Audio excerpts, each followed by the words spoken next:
In today's video, I'm going to teach you how to easily merge two Facebook pages.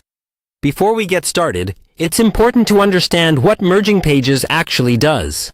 When you merge two Facebook pages, Facebook combines them into a single page.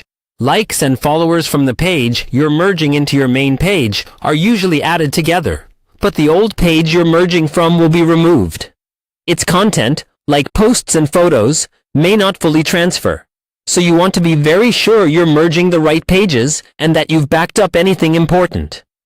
First, make sure you're logged into Facebook with an account that has admin access to both pages you want to merge. You must be an admin on each page, not just an editor or moderator. If you aren't, you'll need to request that access first. Otherwise, the merge option simply won't appear.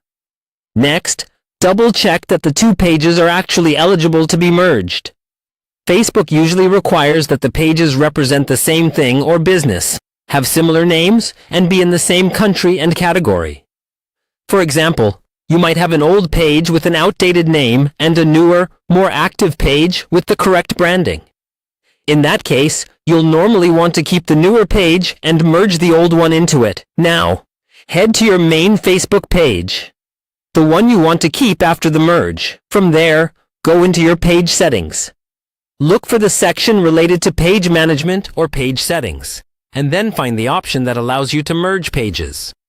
This option can sometimes move around when Facebook updates its interface, so take your time to browse through the settings menu if you don't see it right away. Once you've located the Merge Pages option, Facebook will ask you to select the two pages you want to merge.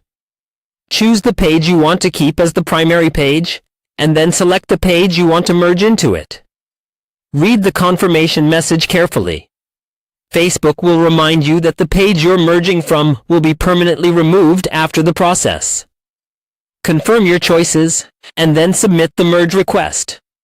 In many cases, the merge happens fairly quickly, but sometimes Facebook may review it, especially if the pages don't look very similar. After it's done, visit your remaining page and verify that everything looks correct. Update your page info, cover photo, and about section if needed, so visitors have a clear and consistent experience on your newly merged Facebook page.